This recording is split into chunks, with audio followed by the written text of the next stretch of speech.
I'm Emma Thwaites, and here's what I've learned about communicating in business.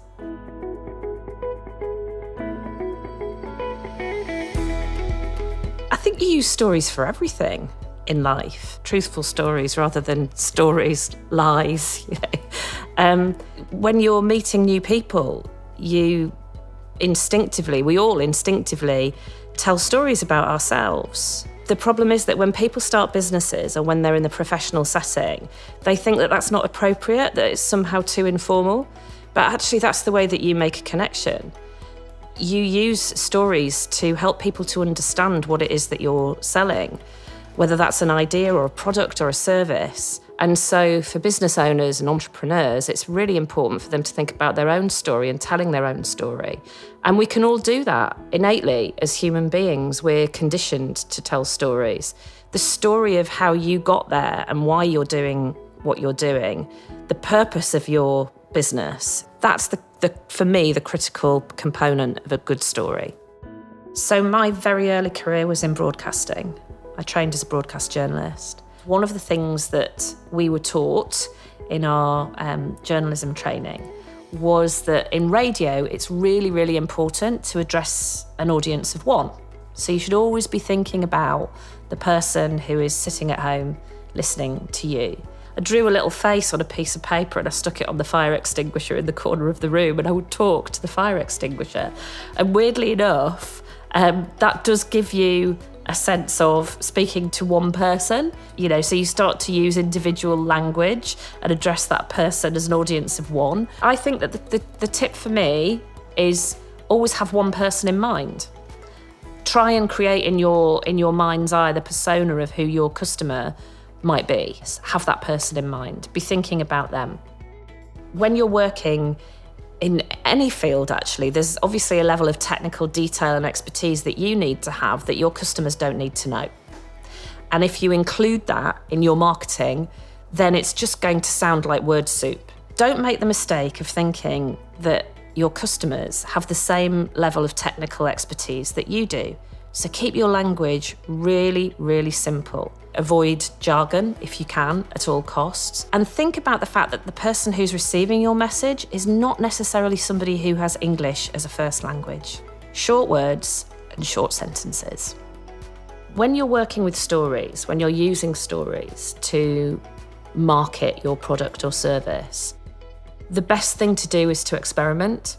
And that's the wonderful thing about online marketing. You can try lots of different things and you can track which ones are working in terms of creating sales, bringing customers to your door.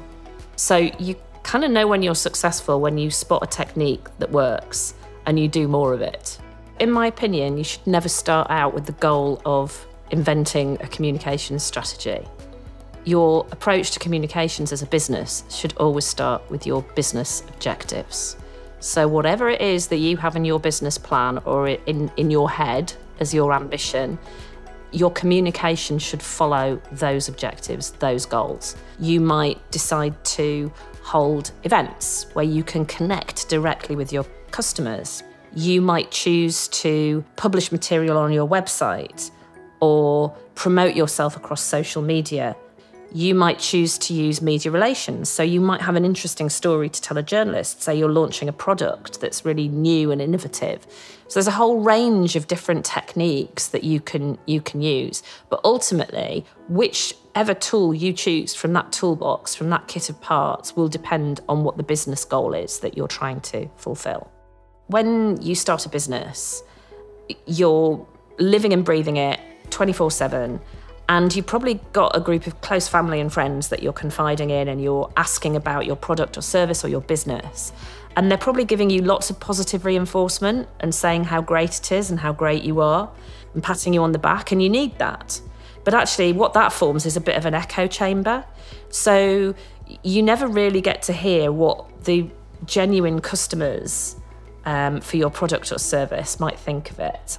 It's really useful to find some people who have no investment in you, don't really care whether you like them or you don't. You show them your product, describe your service, put your words in front of them and ask them to tell you if they understand them and if they're interested in what it is that you're doing. There's nothing better than exposing yourself to the brutality of an honest opinion from people who aren't inside your echo chamber. It might hurt you in the short term, but actually it'll make you a lot better in the long term. Nearly 10 years ago, when I set my business up, a communications agency, I didn't have any clients, so I was out on the market looking for work to win. And quite early on, I had an opportunity to pitch for a piece of work, and I spent days and days and days preparing for this pitch. And the day came, I delivered my pitch, was very happy with what I did. I didn't win the work, and I was absolutely devastated. And what that experience taught me was that you really have to develop a thick skin. Every small business, no matter what you're doing, it's not just in communications or advertising or marketing, you're pitching almost constantly.